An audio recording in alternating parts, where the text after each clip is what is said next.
नमस्कार, मी प्रगतीच मसाला मंत्रमध्ये तुम्हा सर्वांचं खूप खूप मनापासून स्वागत करते। तर आज आपण मसाला मंत्रमध्ये बनवणार आहोत आंब्याचा रस। अगदी आपल्याला बऱ्याच वेळा आपण रस बनवतो तर तेव्हा आपल्याकडे लाईट असतेच असं नाही, परंतु लाईट नसली तर रस असा गाठीसारखा दिसतो। तर अशा वेळी आपला रस असा गाठीसारखा दिसू नये, अगदी मस्त असा मिक्सर सारखाच एकसारखा प्लेन व्हावा, त्यासाठी आज आपण नवीन ट्रिक वापरून आज रस बनवणार आहोत।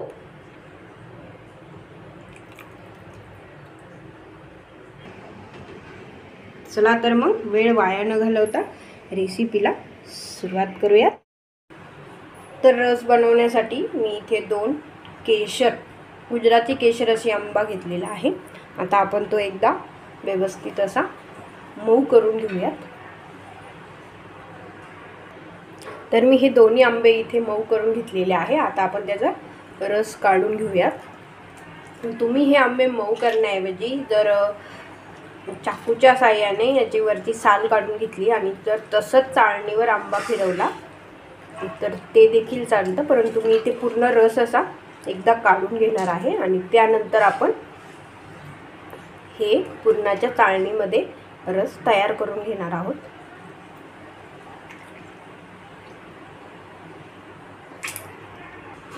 तर इथे मी दोन्ही आंब्याचा रस असा काढून घेतलेला आहे। आता आपण तो पुरणाच्या गाळणीमध्ये गाळून घेऊयात। तर त्यासाठी मी इथे खाली एक खोल भांड किंवा कढाई वगैरे तुम्ही काहीही घेऊ शकता आणि त्यावर अशी पुरणाची चाळण आपण ठेवणार आहोत आणि हा रस आपण असा या पुरणाच्या चाळणीमधनं व्यवस्थित असा मॅश करून घेणार आहोत।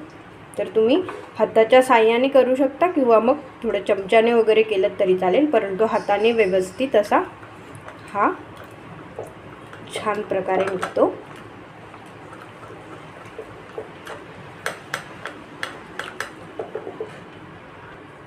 तर तुम्ही बघू शकता आपला पूर्ण रस गाळणीतनं गाळला गेलेला आहे।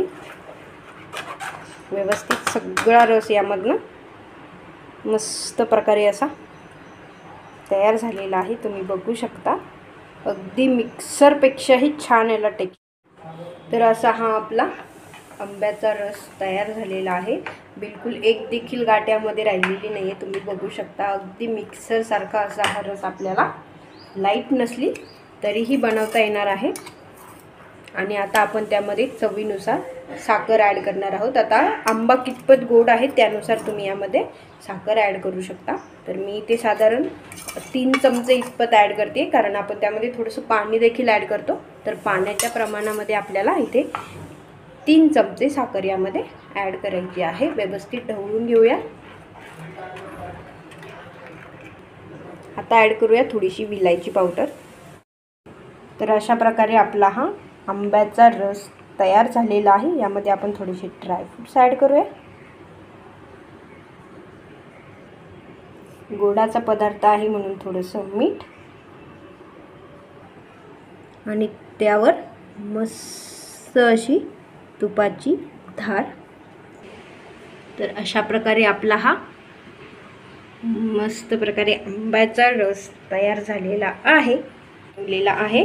चला तर मग तुम्ही देखील असा रस नक्की ट्राय करून बघा आणि माझ्या चॅनलला लाईक, शेअर आणि सबस्क्राईब करायला विसरू नका। थँक्यू।